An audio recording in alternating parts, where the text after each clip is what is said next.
Editing is one of the most important aspects of filmmaking. Without editing, you wouldn't see the film even at all. And there's a variety of ways in which you can edit, right? You can use what's it called, Microsoft Video Tool, the Xbox Video Editing Tool.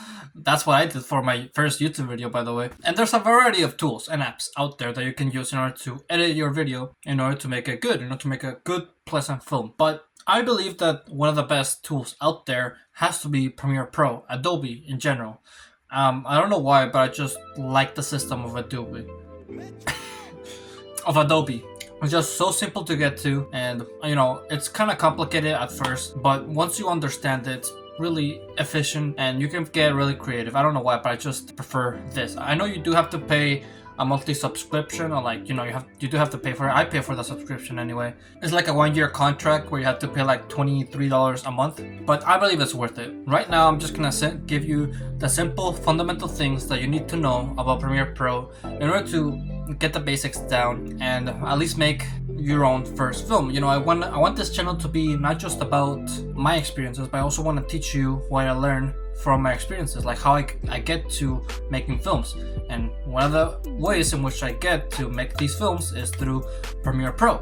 You can use different editing apps, of course. I think at the end of the day, the most important tools is the cut and dragging tool. Other than that, there's really no need in order to, you don't really need to add effects or anything. As long as you get the performance right through the cuts and edits that you do, then that's really all that matters. But Premiere Pro does have a variety of things, so let's just get started, right? So first of all, here is the homepage. That's just the homepage. God damn it, just a homepage, standard. If you want to create a new project, just hit here, new project. Don't worry about that. I should probably make this full screen too. Name it whatever you want. I'm just gonna leave it on title because why not? I will say this though. Premiere Pro is not the best when it comes to old computers. Like not like old computers, but like if you have like a regular computer, not that expensive or anything, really low budget, then yeah, it's probably not gonna run the best. It's gonna be really slow. I don't have the money to afford a new computer, so that's why it's really slow for me. So here we have it, the homepage. This is where you're gonna be doing all your magic. So first of all, let's get a clip, right? We want something to edit, so let's get something.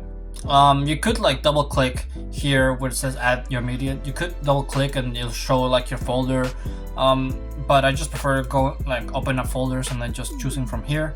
Let's just get like any film gear. That video already came out. We can practice with this one. Yeah, so you could just like drag it over here and then boom, it's gonna be ready to use. Most people like to go into sequence and make their sequence from here. It's gonna create something over here. I'll show you in a bit. But since my computer is so old and yeah, can't really click down here. So what I do instead is I go to an adjustment layer, 1920 by 1080. That's like the aspect ratio for everything, and I just like drag it over here. Your timeline is where you're gonna be doing most of your stuff, by the way. So yeah, I just drag it over here, delete it, and then I drag my actual clip. And here's where we could do a variety of things. I will teach you things that I wasn't taught before, that I didn't know and I just learned recently, that will make your editing much more efficient. So first of all, we have your select tool, which is V. You could just hit V on your keyboard and the select tool would be selected, and you can just move stuff around with these tool. Up and down, side to side. You can move things in general. I need toilet paper. I'm back, ladies and gentlemen. Okay, so then we have, this is gonna be like, you're gonna be using this one often because obviously you wanna move your stuff, right? So then we have the A select tool. Also, by the way, I'm not gonna be going over any complex things that you might do. I'm just gonna go over the basics because that's all you need to know anyway. So the A tool is gonna make it so you select everything. But before I show you that, let me tell you about the most important tool here in Premiere Pro, which is the razor tool, which is C. So you can press C, the razor tool will come up, and then you can click anywhere that this cursor is on, and it will cut it. And then once you cut it, you can move it around and do like different stuff with it. You can put it here, you can put it there, you can put it anywhere. And so yeah, this is just like the blank space in between You could add like an image there if you want. Let's see if I have an image. Here, we'll put the thumbnail. Like towards the beginning of the video, you want to have the thumbnail there, just show up out of nowhere. Then yeah, you could just add it. Like same thing with clips, you could just like add it at the top and boom, it's there. Also, this is the effect controls. I'll show you guys how to do that in a bit. But yeah, if you just scale it down a little bit, as you can see, you can move it. I'll tell you guys how to do that in a bit.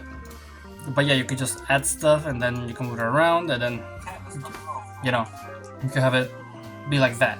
Like that's how timeline works. Pretty simple. You could choose whatever editing app you want. This is just the one that I want. But yeah, that's the cut tool, the most useful tool ever. If you wanna like cut quiet parts, like you see, there's quiet parts in your scene, you could just cut it and then cut this one here, and then boom, you can select the quiet parts, hit delete, and then drag the clip down. That way there are no quiet parts. Also, if you press Ctrl C, it's gonna make it so whatever you did is undone. So, you know, like that pretty much. It's a reverse curse technique. You can also do it with history here. You can see that the history is probably faster, but I prefer using Ctrl C. But yeah, just left it how it was before, and then you go by eraser, and then yeah, you can see that it's undone, pretty much. So let's go back to effects, because I prefer having an effects. But I'm gonna teach you a way in which you can cut more efficiently. So if we go here to edit, and if we go to keyboard shortcuts, you can see that you can change the controls. And what I usually do is I go to add edit. Add edit is pretty much where the cut is done. You know, you go to the cut tool and then you click in order to have the cut there. But if you go to add edit, and it's usually Control K, but that's not going to be used anyway. And I don't know what W does, but I usually have it so it's W. And so I delete this, we save it. Let's just do EW, because why not? And so now, since we changed the add edit to W, it makes it so whenever we press W, there's a cut. So simple as that. How I do my videos though is with Q. It makes it so the whole space before that, like you can see here towards the beginning, if you go here, the whole beginning portion is cut. Stops at the cut right here at the line. So what I do with my videos is I press W in order to have the cut there, and then I go towards the quiet moments and I go to where I start talking again, and I press Q. So now I could just do this thing over and over, just really quick and really efficient, where I go to a spot, cut, I go to that quiet moment, have the cursor there, and then press Q, and all this is cut without having to do much. Just you have to press 2 buttons, and it's as simple as that.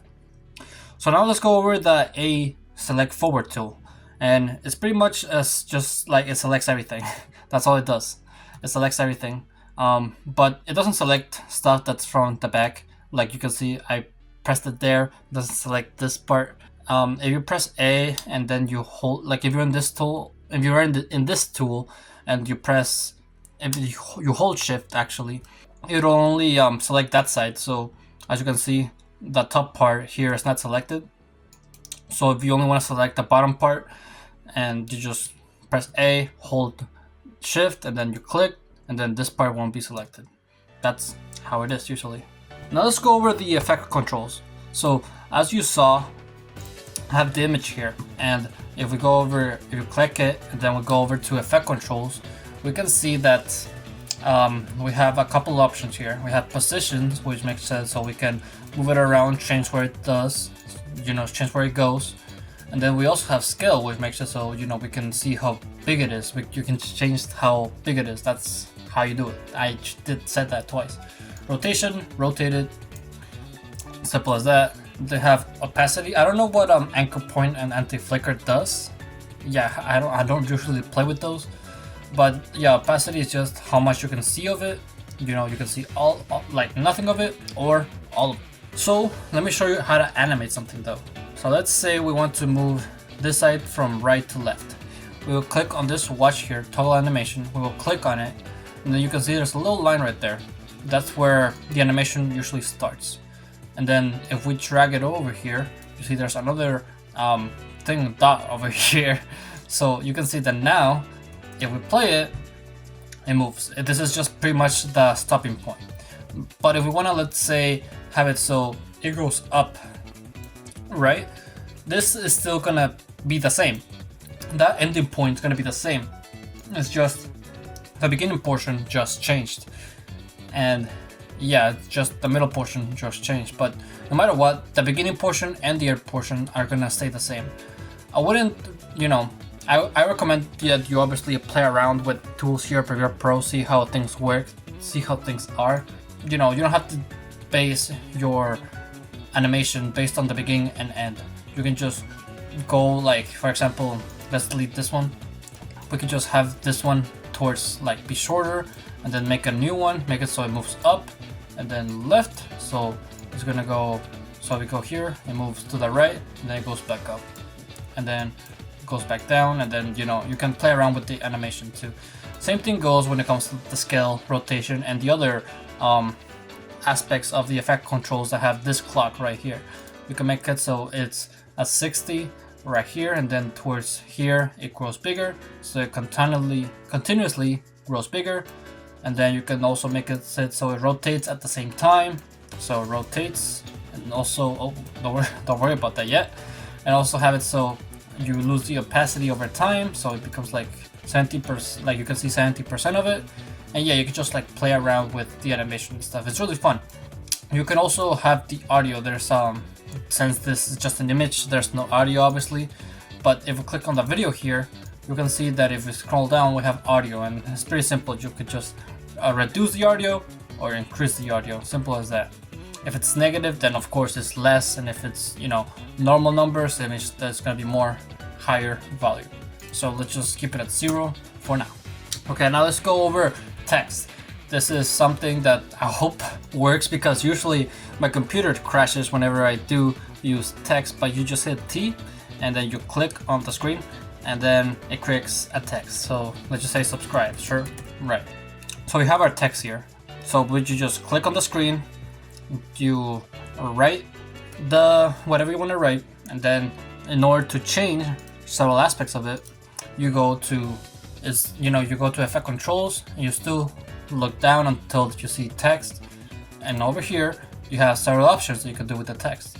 Usually what I have to do in order to make the text look pretty is I go to stroke. I set it to like an opposite color, that way you can clearly see the stroke. I set the stroke number to like 12, that way it's somewhat visible. I also increase the size, that way you can see it, because that's too small.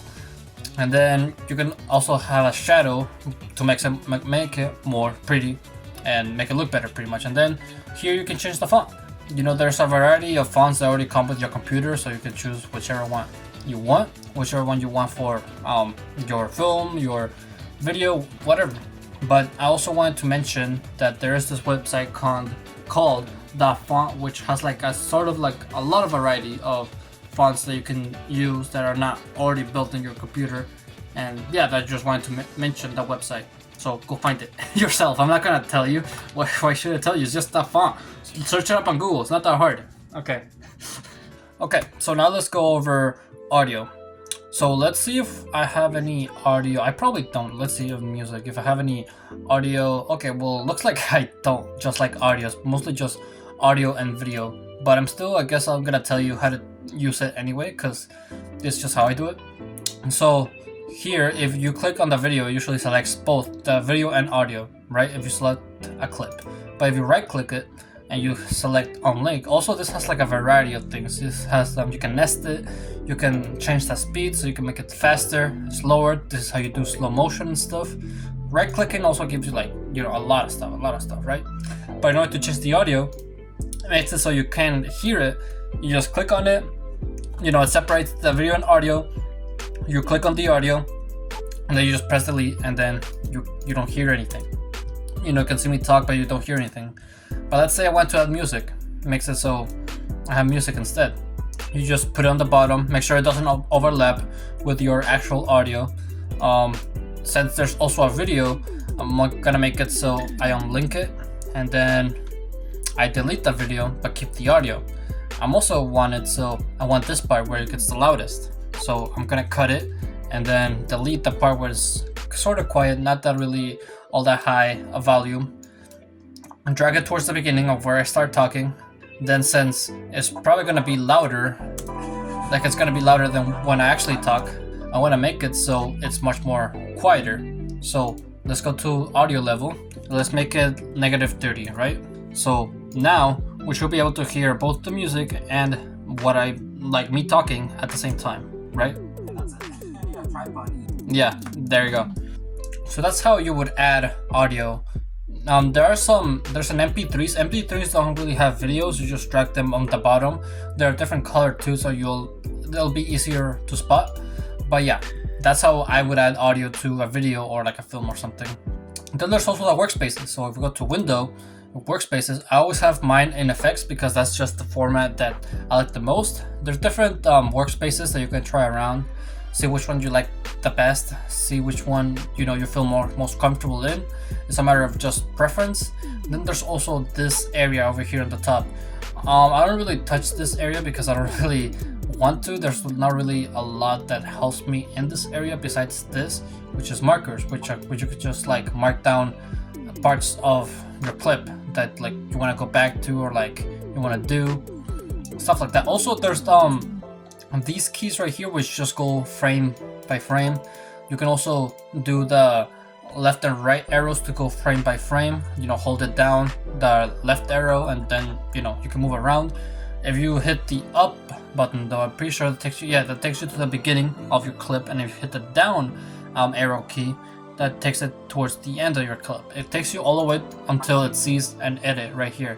Also, if you want to have these like an edit join back together, you just right click it and then, well, I mean, if it aligns, of course. Like for example, if I do an edit there, and since it doesn't really overlap like timeline wise, I can just go back to select tool and join the edits. Like if you obviously if you hit like the edit and then you cut it and then you try to attach it again, it won't work because it doesn't align correctly with the timeline. So now let's go into export. This is the last thing that I'm gonna teach you for this video, and it's really freaking simple. You just go export. You can also use the file and export to there. There's another export button there, but I just like this button instead. And you just choose the location of where you want your film to be exported. You name it as well. There's a bunch of different things that you can change, like the quality, the aspect ratio, the format too. You can make it an MP3 as well, a GIF. Yeah, there's several different ways you can play around with this, but if you just want the basics, just have an H.264. This should be just like a simple MP4. Simple enough, right? And then once you're done with everything, you just hit export, and then it'll take a couple of minutes or even hours, depending on how big your project is, in order for the video to export all the way. But once it's done, it should be on the file that you selected and ready to view as a full-on regular video. So with that, that's gonna be everything for when it comes to the basics of Premiere Pro. If you guys like this video, you want me to go over more complex things about Premiere Pro, like effects and different ways to edit, like make it more efficient, let me know. I'm like also make presets as well, built-in already effects already made, stuff like that, or like how to change the tone of your voice, of the volume. There's different ways, different things about editing that I know that maybe I could teach you guys if you guys are interested. But if you guys just want me to stick with acting, directing, then I'll be fine with that as well. This is like where I want to specialize in. I'm not really an editor myself. I know the basics of it because I want to edit my own films. But yeah, if you guys want more complex stuff, I mean, I do know some complex stuff, surprisingly enough. Even though I just said that I don't want to be an editor, I know how to do animations. Back in my old channel, I used to be really obsessed with like Premiere Pro and Adobe After Effects and Photoshop. But yeah, like I learned all sorts of different animations and ways in which we can animate with Premiere Pro as well. So if you guys are interested, let me know. So with that, thank you for watching this video. If you liked it, make sure to leave a like. Subscribe if you're new or like my channel. And always remember to live your life like there's no tomorrow.